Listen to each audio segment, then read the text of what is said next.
നമ്മളോടൊപ്പം രാഷ്ട്രീയ നിരീക്ഷകൻ ശ്രീ ഷാവു പ്രസാദ് അദ്ദേഹം കൂടി ചേരുന്നുണ്ട്. അങ്ങ് എങ്ങനെ വിലയിരുത്തുന്നു ഒരുപക്ഷെ എക്സിറ്റ് പോളുകളെയെല്ലാം അതിശയിപ്പിക്കുന്ന രീതിയിൽ 206 സീറ്റുകളിലുള്ള പശ്ചിമ ബംഗാളിലെ BJPയുടെ വിജയം? 2016-ൽ 3 സീറ്റ്, അത് കഴിഞ്ഞ് പ്രതിപക്ഷ സ്ഥാനത്തേക്ക് എത്തുന്നു, ഇപ്പോൾ വമ്പിച്ച ഭൂരിപക്ഷത്തിൽ അധികാരത്തിലേക്ക് എത്തുന്നു. എങ്ങനെയാണ് ഒരു ഇലക്ഷൻ എഞ്ചിനീയറിംഗ് എങ്ങനെ വിലയിരുത്തുന്നു പശ്ചിമ ബംഗാളിലെ ഈ BJPയുടെ വിജയത്തെ? ഇല്ല, അതവിടെ ഇലക്ഷൻ എഞ്ചിനീയറിംഗ് എന്ന് പറയുന്നത് അത് ഒരു ഭാഗം മാത്രമേ ആവുന്നുള്ളൂ. ജനങ്ങൾക്ക് നിർഭയമായി തെരഞ്ഞെടുപ്പ് പ്രക്രിയയിൽ പങ്കെടുത്ത് അവർക്ക് ഇഷ്ടമുള്ള സ്ഥാനാർത്ഥിക്ക് വോട്ട് ചെയ്യാൻ കഴിയുന്ന ഒരു സാഹചര്യം ഉണ്ടായപ്പോൾ ബംഗാളിൽ സംഭവിച്ച സ്വാഭാവികമായ ഒരു റിസൾട്ടാണിത്. ഒരു കാര്യം കൂടി ഞാൻ അതിൻ്റെ കൂടെ കൂട്ടിച്ചേർക്കാം. അങ്ങ് പറയുന്നതിന് മുന്നേ കഴിഞ്ഞ ദിവസം ഏറ്റവും അർത്ഥവത്തായി തോന്നിയ ഒരു സ്റ്റേറ്റ്മെൻറ്റ് സന്തോഷ് പട്ടേലിൻ്റെ ഭാഗത്തു നിന്ന്, എന്ന് വെച്ചാൽ BJP പശ്ചിമ ബംഗാളിൽ ജയിച്ചു കഴിഞ്ഞാൽ ഇവിടെ പൊറോട്ട അടിക്കുന്ന ആളുകളെല്ലാം ഇവിടെ നിന്ന് ഇട്ടു പോകും, അതുകൊണ്ട് സൂക്ഷിച്ചോ എന്നുള്ള ഒരു സ്റ്റേറ്റ്മെൻറ്റ് കൂടി. എങ്ങനെ അങ്ങ് തുടർന്നോളൂ. അത് അതിൻ്റെ ഒരു സർക്കാസ്റ്റിക് ആണെങ്കിലും അതിന് ഒരുപാട് അർത്ഥങ്ങളുണ്ട്. അതിന് കാര്യം എന്താ വെച്ച് കഴിഞ്ഞാൽ ബംഗാളിൽ അവിടെ സാധാരണക്കാർക്ക് ജീവിക്കാൻ പറ്റാത്ത ഒരവസ്ഥയായിരുന്നു.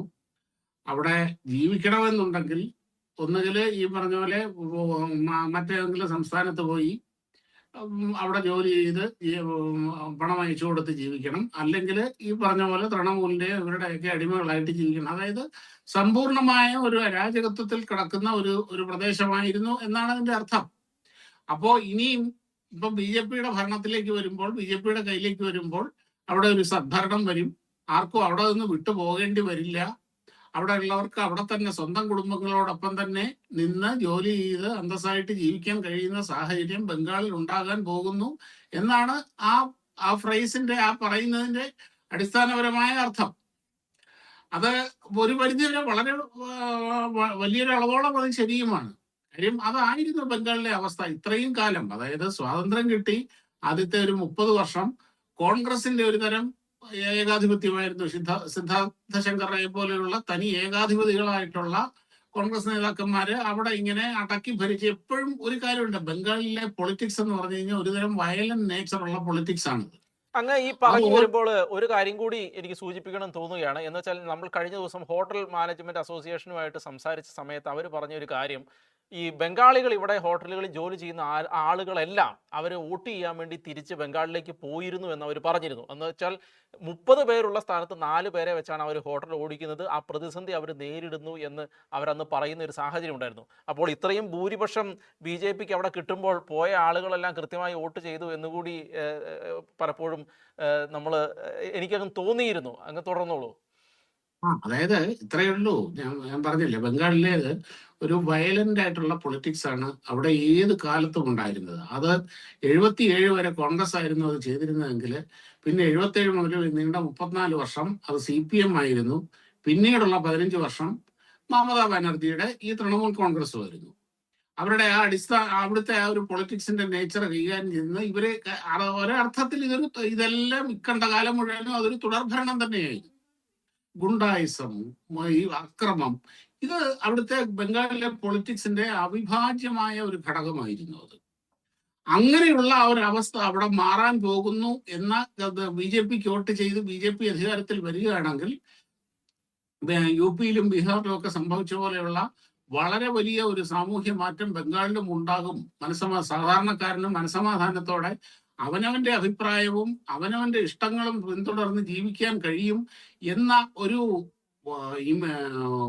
പൊതുവെയുള്ള ഒരു ധാരണ വന്നപ്പോൾ അതെങ്ങനെയെങ്കിലും ഇത് അവസാനത്തെ അവസരമാണ്, this is the last bus, ഏറ്റവും വലിയൊരു അവസരമാണ് എന്നത് തിരിച്ചറിഞ്ഞുകൊണ്ട് എല്ലായിടത്തും അതിന്റെ ഫലമായിട്ടാണ് കേരളത്തിൽ നിന്ന് വരെ ബംഗാളികൾ വോട്ട് ചെയ്യാൻ വേണ്ടിയിട്ട് മാത്രം തിരിച്ചു പോയത്. അങ്ങനെ വോട്ട് ചെയ്യാൻ വേണ്ടിയിട്ട് മാത്രം പോയി എന്ന് പറഞ്ഞാൽ അവർ എത്രത്തോളം ഫ്രസ്ട്രേറ്റഡ് ആയിരുന്നു എന്നുകൂടെ നമ്മൾ മനസ്സിലാക്കണം. ഒന്ന് ആലോചിച്ച് നോക്ക്. വോട്ട് ചെയ്യാൻ വേണ്ടിയിട്ട് മാത്രം കേരളത്തിലേക്ക് വരുന്ന എത്ര മലയാളികളെ നമുക്കറിയാം? അതിനു വേണ്ടിയിട്ട് മാത്രം വരുന്നവര് കുറവാണ്. എന്നാൽ വോട്ട് ചെയ്യാൻ വേണ്ടിയിട്ട് മാത്രം ഇവിടെ വന്ന് ഈ ഡെയിലി വേജസിന് കഴിയുന്നവൻ വോട്ട് ചെയ്യാൻ വേണ്ടിയിട്ട് മാത്രം തിരിച്ചുപോയി എന്ന് പറഞ്ഞാൽ അവരുടെ മനസ്സിൽ എത്രത്തോളം വലിയ ആ ഒരു വികാരം ഉണ്ടായിട്ടുണ്ടാവും. ആ വികാരമാണ് ഈ തെരഞ്ഞെടുപ്പിൽ പ്രതിഫലിച്ചത്. അതൊന്ന് മാത്രവുമല്ല, 2-3 ഘടകങ്ങൾ അവിടെ ഉണ്ട്. പറഞ്ഞില്ല. ഒന്ന്, ബംഗാൾ എന്ന് പറയുന്നത് എന്നും ദേശീയതയുടെ ഒരു കളിത്തൊട്ടിലാണ്, ഏത് ക്രാഡിലാണ്. അത് ബംകിം ചന്ദ്രന്റെ ഇന്ദ്ര ചാറ്റർജി ആയാലും രവീന്ദ്രനാഥ് ടാഗോർ ആയാലും സുഭാഷ് ചന്ദ്രബോസ് ആയാലും അങ്ങനെ അങ്ങനെ വളരെ വലിയ ഒരു ദേശീയ പാരമ്പര്യമുള്ള പ്രദേശമാണ് ബംഗാൾ എന്ന് പറയുന്നത്. ആ ബംഗാളിന്റെ മഹത്തായ ആ സാംസ്കാരിക പാരമ്പര്യം തിരിച്ചു വരാൻ പോകുന്നു, നമുക്കുള്ള ഒരു അവസരമാണിത്. ഇങ്ങനെയൊക്കെയുള്ള മെസ്സേജാണ് BJP അങ്ങോട്ട് കൊടുത്തത്. അതുകൂടാതെ ഈ പറഞ്ഞ പോലെ അവിടെ ബംഗാൾ ഇപ്പോൾ നിൽക്കുന്ന ഒരവസ്ഥ, ഒരു കാലത്ത് ഇന്ത്യയുടെ തലസ്ഥാനമായിരുന്നു കേട്ടോ അത്. അവിടെ ഉണ്ടായിരിക്കുന്ന തൊഴിലില്ലായ്മയുടെ ഏറ്റവും വലിയ ഉദാഹരണം നമ്മൾ ഇവിടെ കാണുന്നുണ്ട്. ബംഗാളിലെ തൊഴിലില്ലായ്മയുടെ ഗുണഭോക്താക്കൾ ഇവിടെ ഉള്ളവരാണ്. ഇവിടുത്തെ നമ്മുടെ സാധാരണ കടകളും പെട്രോൾ പമ്പുകളും ഹോട്ടലുകളും ഒക്കെ തന്നെയാണ് അത്. പിന്നെ ഉള്ളത് ഈ അക്രമം. ഇതിൽ നിന്നെല്ലാമുള്ള ഒരു മോചനം നമുക്ക് സാധ്യമാണ്, അതിനുള്ള ഒരു അവസരമാണ് എന്ന് വന്നപ്പോൾ ബംഗാൾ ജനത അതിനനുസരിച്ച് പ്രതികരിച്ചു. അതുകൂടാതെ SIR ശേഷം നടക്കുന്ന ആദ്യത്തെ ഇലക്ഷനാണത്. ആ SIR ഇത്രയും കാലം മമതയുടെ ഏറ്റവും വലിയ വോട്ട് ബാങ്കായി നിന്നുകൊണ്ടിരുന്നത് ബംഗ്ലാദേശികളായിരുന്നു. ഒന്നാമത്തെ കാര്യം, ഈ ബംഗ്ലാദേശികളും ഈ പശ്ചിമ ബംഗാളും തമ്മിലുള്ള ആൾക്കാരെ നമുക്ക് തിരിച്ചറിയാനൊക്കെ പ്രയാസമാണ്. കാര്യം ഒരേ ടെറൈനില് ഒരേ സംസ്കാരം ഒരേ ഭാഷ പിന്തുടരുന്നവരാണ് അവർ. അതുകൊണ്ട് അവരെ ഒരിക്കലും തിരിച്ചറിയാൻ പറ്റില്ല കഴിഞ്ഞെഴുത്തുകാരാരാണ് അല്ലാത്തവരാരാണ് എന്നത് നമുക്ക് പ്രത്യക്ഷത്തിൽ തിരിച്ചറിയാൻ കഴിയില്ല. ആ ഒരു ആനുകൂല്യം മുതലെടുത്തുകൊണ്ട് കോടിക്കണക്കിന് ബംഗ്ലാദേശികൾ ബംഗാളിലുണ്ടായിരുന്നു. അവിടെയാണ് SIR അങ്ങോട്ട് ഇറങ്ങി ഒരു വലിയ ശുദ്ധീകരണം നടത്തിയപ്പോൾ ഏതാണ്ട് 1 കോടിക്കടുത്ത് അനധികൃതരായ വോട്ടർമാരാണ് അവിടെ നിന്ന് പുറത്തായത്. ഇങ്ങനെ കുറെ അധികം ഘടകങ്ങൾ അവിടെ വർക്ക് ചെയ്തു. പിന്നെ ക്രമസമാധാന പാലനം പൂർണ്ണമായും കേന്ദ്രസേനയുടെ കയ്യിൽ ഇലക്ഷന്റെ നിയന്ത്രണം പൂർണ്ണമായിട്ടും. അതുകൊണ്ട് തന്നെ അതിൻ്റെ അകത്ത് ഇലക്ഷനിൽ നടക്കുന്ന എന്നിട്ടും നടന്നു കണ്ടല്ലേ. ചിലടത്തൊക്കെ BJPയുടെയും CPMന്റെ ഒക്കെ സ്ഥാനാർത്ഥികളുടെ സ്റ്റിക്കറിന്റെ അതിന് മേളിൽ ആ ബട്ടണുകളുടെ മുകളിൽ സ്റ്റിക്കർ ഒട്ടിച്ച് മറയ്ക്കുക, ഇങ്ങനെയുള്ള കലാപരിപാടികളൊക്കെ അവിടെ നടന്നു. പക്ഷെ അതിനെയും പൊളിച്ചു.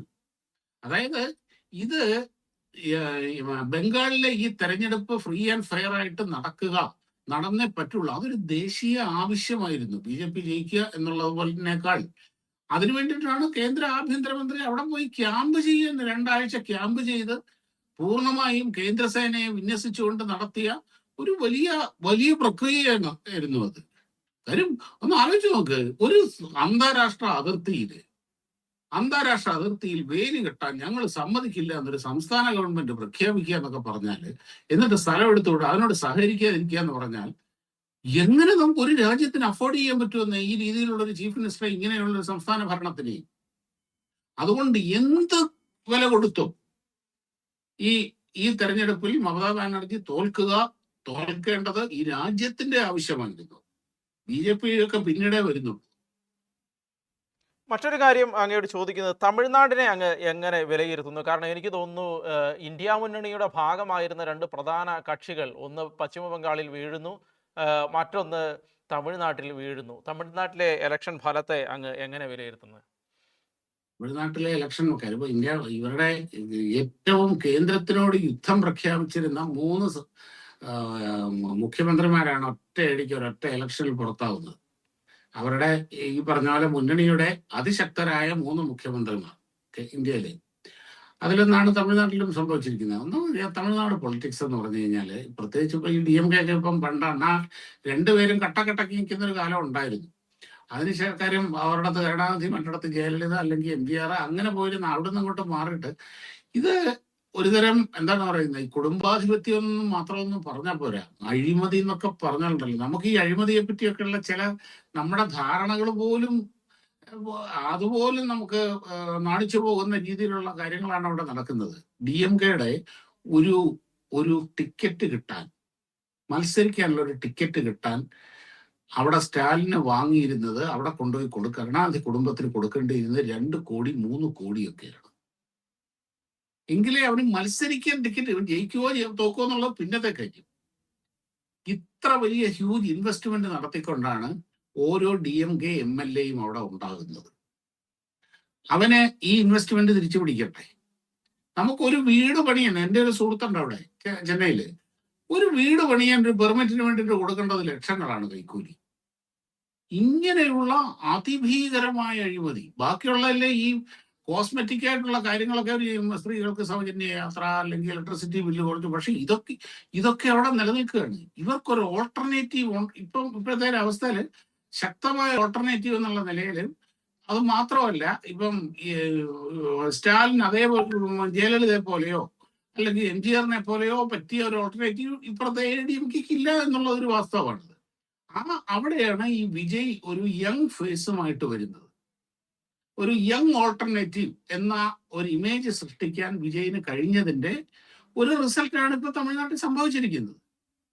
പക്ഷേ എനിക്ക് സത്യം ഞാൻ പറയാം, എനിക്ക് ഇതിൻ്റെ അകത്ത് നല്ല ആശങ്കയുണ്ട് എന്താണോ അവിടെ സംഭവിക്കാൻ പോവുക എന്നുള്ള കാര്യത്തിൽ. കാര്യം ഒരു തരത്തിലുള്ള പൊളിറ്റിക്കൽ എക്സ്പീരിയൻസോ അല്ലെങ്കിൽ സാമൂഹ്യ അനുഭവങ്ങളോ ഒന്നുമില്ലാതെ സിനിമയുടെ ഗ്ലാമറിൽ മാത്രം വന്ന ഒരു മനുഷ്യൻ ഒരു തമിഴ്നാട് പോലെ, അതായത് ഇന്ത്യയിലെ ഏറ്റവും പ്രധാനപ്പെട്ട ഒരു സംസ്ഥാനമാണ് തമിഴ്നാട്, ഫിനാൻഷ്യലിയും ഇൻഡസ്ട്രിയലിയും എല്ലാം വളരെ സുപ്രധാനമായ സംസ്ഥാനമാണ്, കേരളം പോലല്ല.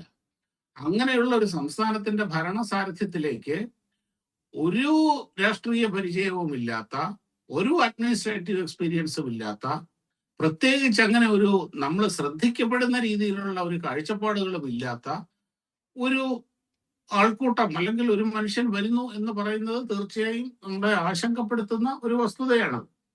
BJP-യുമായിട്ട് അദ്ദേഹത്തിന്റെ ഒരു ടേംസ് എങ്ങനെ ആയിരിക്കും എന്നാണ് അങ്ങേക്ക് തോന്നുന്നത്? ഇപ്പോഴത്തെ ഒരവസ്ഥ അനുസരിച്ച് പുള്ളി BJP-യുടെ എന്റെ ആദർശ ശത്രുവാണ് BJP എന്നൊക്കെ പ്രഖ്യാപിച്ചിട്ടുണ്ട്. പക്ഷെ അങ്ങനൊന്നും എത്ര കാലം അങ്ങനെയൊക്കെ പോകാൻ പറ്റും? എനിക്ക് തോന്നുന്നില്ല. അവർക്ക് വേറെ ഓൾട്ടർനേറ്റീവ് ഒന്നും ഇല്ല. എന്തായാലും DMK ആയിട്ട് ഒരു തരത്തിലും ഒക്കെ ഓർക്കാൻ കഴിയില്ല. പിന്നെ അവരുടെ മുമ്പിലുള്ള ഓപ്ഷൻ എന്ന് പറഞ്ഞു കഴിഞ്ഞാൽ കേന്ദ്ര സർക്കാരുമായിട്ടും BJP ആയിട്ടൊക്കെ നല്ല നിലയിൽ പോവുക എന്നുള്ളത് മാത്രമാണ് അവരുടെ മുമ്പിലുള്ള ഓപ്ഷൻ. തീർച്ചയായിട്ടും വളരെ ശക്തമായ രീതിയിൽ തന്നെ BJP-യും കേന്ദ്ര സർക്കാരും അമിത്ഷായും മോദിയും ഒക്കെ ഇത് വാച്ച് ചെയ്യുന്നുണ്ടാവും. വളരെ നന്ദി അങ്ങ് വിഷയങ്ങളുമായി ബന്ധപ്പെട്ട് ഞങ്ങളോട് സംസാരിച്ചതിന്. വളരെ നന്ദി. വളരെ നന്ദി.